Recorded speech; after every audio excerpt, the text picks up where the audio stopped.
the Bihar election, where in 2 days' time, in fact, less than 2 days, less than 48 hours, counting will begin here on CNN News 18. Will start nice and early at 6 a.m. Counting for Bihar, which is one of the most exciting North Indian states. Most exit polls are indicating a clean sweep, a clean victory for the NDA. The Mahagathbandhan is falling behind as per the projections of almost all the pollsters, in fact, all the pollsters. And Prashant Kishore's party didn't seem to have any impact. Certainly, it didn't have any impact as far as number of seats is concerned. The latest pollster, one of India's most credible, Axis My India, has predicted 130 seats for the NDA. So it's a range of 121 to 141. So if you take the median, it's around 130. Also for the Mahagathbandhan, the median figure is 110. It's between 98 and 118. So the median figure is 110. So 130, 110. That's what Axis My India's prediction is in terms of seats. Keeping, in fact, its Mahila voter base intact, the NDA is projected to secure 45% vote share among women, 40% preferring the Mahagathbandhan. So there's a 5% gap as far as women are concerned, 5% more favoring the NDA. And that was expected because of the 10,000 rupees that Nitish has promised and given, some of the other women-friendly schemes that his government has undertaken. The NDA is also forecast to win, like I said, between 121 to 141 seats, but at a vote share of 43%. Whereas the Mahagathbandhan is expected to get a 41% vote share. So there's a difference of 2%. In a state like Bihar, where it's hyper-competitive, elections have always been hyper-competitive, a 2% vote share is phenomenal. It makes a world of a difference. If you look at the 2020 election, for example, there was less than 0.5% that separated both the fronts, and that itself led to 125 for NDA and 115 for the Gathbandhan. This time, it's a 2% vote share difference, and that would mean that there could be a much wider gap. Axis My India's numbers are 130 to the NDA and 110 to the Mahagathbandhan. Let me go across to Mr. Pradeep Gupta, who is Chairman and Managing Director of Axis My India. Mr. Gupta, thank you very much for joining us. I want to first focus on the headline, which is 43% vote share for NDA, 41% for Gathbandhan. But seat share, it's 130 to NDA and 110 to Mahagathbandhan. Can you explain to our viewers how you arrived at that vote share to seat share? How does it crack as 130 to 110 when the vote share difference is 2%?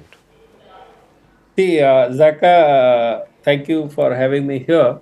At Axis My India, we go to each and every assembly constituency. So our methodology is little different than other pollster, I believe. And we do not have the dilemma of converting vote share into seat share. In fact, the way the poll happened, the real election happened, the way we do the polling on each and every seat. And in the process, we saw about 40 to 50 seats coming in a very close margin, 1%, 2% gap. Okay. And this, if you half this 40 seats, which become about 20 seats, and this is precisely the range in the IT side. If all these seats turns in this side or that side, this will going to play this way or that way, So this is what, if you see the 130, as you mentioned, the odd number, which is the mid point of our range. So about 10 seats this side and 10 seats that side makes the range of 121 to 141 seats precisely for the NDA. So as the case with the... No, but Mr. Gupta, your numbers and your survey is clear that NDA will form the government. There is no chance where the Gathbandhan is in a position to form a government. 5% chance on account of this massive voter turnout. Okay. From 57 to 67, if we see the last assembly election and the Lok Sabha election, which recently concluded 1 year back, it's 10 points incremental in voter turnout. I'm sure 6% points coming out of this vote purification process, SIR. But this incremental 4% point, that is where is something which is to be seen very closely. And these 4% large numbers because of the Chhat Puja. This time, this is in 15 years, this is the first time the election is happening post-Diwali. Earlier, it has been always concluded between Dussehra and Diwali. But this is the first time in 15 years which is happening post-Diwali, meaning Chhat Puja. and the large number of people have come to their native to celebrate Chhat Puja. And this time, these major political parties at the local level, the assembly constituency level, has made sure Okay. that they've been there, they've been taken good care of that, the hospitality to paying the fare also to and fro.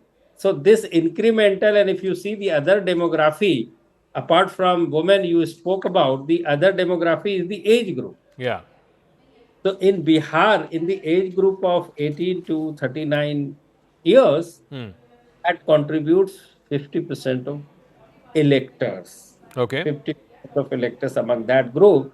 And if you further decode this and see this about 18 to 29 years age group, Mahagathbandhan is having massive lead in comparison to NDA, whereas this contributes 24% of the total vote, the 18 to 29.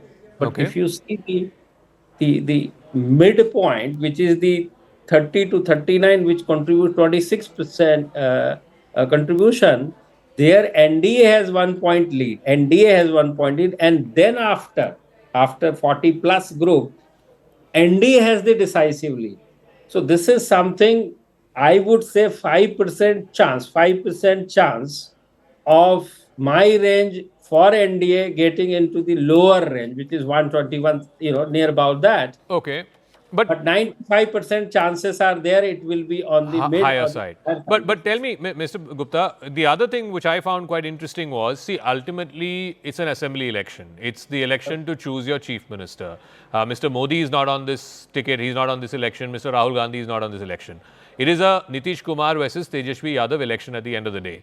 Here I found interesting in your survey that the preferred chief ministerial face 34% Tejashwi Yadav and 22% Nitish Kumar. There's a 12% gap. Why then Yes. is that not converting into seats? Yes. So it's not about 12% gap. What you are saying, you should see in totality. When you are comparing the seats, you are comparing the seats of NDA versus Mahagathbandhan. Whereas as far as chief minister goes, you are comparing RJD or Tejaswi Prasad Yadav, RJD contesting 143 odd seats Yeah. and securing 67 to 76 seats in our poll, which is way above than the NDA, these two group of JDU and BJP, both fought 101 seats to each. So So you're saying the RJD will be single largest party above both they JDU have contested and B- 143 seats, of so they course, have to. yes. They have to be. It's like this. If they win, if these numbers hold good, they have to be. So RJD could be single largest party, but alliance-wise, BJP and JDU will still form the government. That is your broad Yes. conclusion. That's the broad conclusion. 95% chance that BJP or NDA is going to form the government. So 95. then tell me, Mr. Gupta, everybody, all our reporters we spoke to, everybody is saying this is Nitish Kumar's election. People want to give him a fitting farewell. He's personalized this election, whether it's the women who are getting 10,000, whatever it is. ये उनकी आखिरी लड़ाई है. We have to give him a good farewell gift. But in your poll, he seems to be 12% less than Tejashwi Yadav. See, that's what people, one section of NDA voters wants BJP chief minister. That's what you can witness in this. About Interesting. 22 points scored by Nitish Kumar out of 43 voter percentage. Now you compare the voter percentage for NDA. 21 wants other than Nitish Kumar as chief minister. 5 goes to Chirag Paswan and rest about 16 points goes to BJP candidate, any candidate from BJP, because Okay. 20 years or the 2 decade is a too big a time, and this the modern age, the technology age, the demographic shift, the youth India, etc. And Okay. people have witnessed BJP government, BJP chief minister in almost, or not almost, all the Hindi Patti states, Correct. also non-Hindi speaking likes of Assam, Orissa, Manipur, Arunachal Pradesh, Tripura. So, I mean, the aspiration has to be there, and particularly in the era of, we call it Modi era, Uh, where Modi and central government schemes also playing a very vital role when it comes to women in particular, because so they have been the beneficiary for most of the central government So schemes. basically, the two conflicting factors in Bihar, according to your poll also, is one, Mahila, and we've talked about how Mahila, there's a 10% gap, 72% almost, Election Commission figures yesterday, almost 72% women and almost 62% men. So there's a 10% gap statewide between men and women, which could be big advantage to NDA. Your poll is also showing that women prefer NDA 45%, India Alliance only 40%. The conflicting factor is the young people, first time voter, second time voter, but certainly between 18 and 29, seem to be preferring India Alliance in a substantial way compared to NDA. Which of these two Yes. factors ultimately you think will prevail? Which will have the major representation. It is as simple as that. And when you say 70% to 10 points gap, I want to tell you and to your viewers that how it should be seen or how it should be looked at. Okay. The actual vote cast about 4 crore 98 lakhs. So let's say for the sake of 5 calculation, crores. about 5 crore. So 2 crore 51 crore votes of female and 2 crore 47 odd votes of the male. So net gap in that sense, whatever voted already there in that machine locked. Male 49.5% and female 50.5%. So though you see the out of 100 female, the large number of female voted, but that is within Okay. that group. But actually, net, if you see, the difference is only 1%. 1%. Okay, great. Thank you so much. Thank you for joining us, and hopefully you'll join us on Friday as well when the numbers come. And we'll see. We'll see if the numbers match your exit poll. That's Pradeep Gupta of Access My India with his numbers. Like I said, directionally, broadly, everyone seems to be predicting an NDA return to power.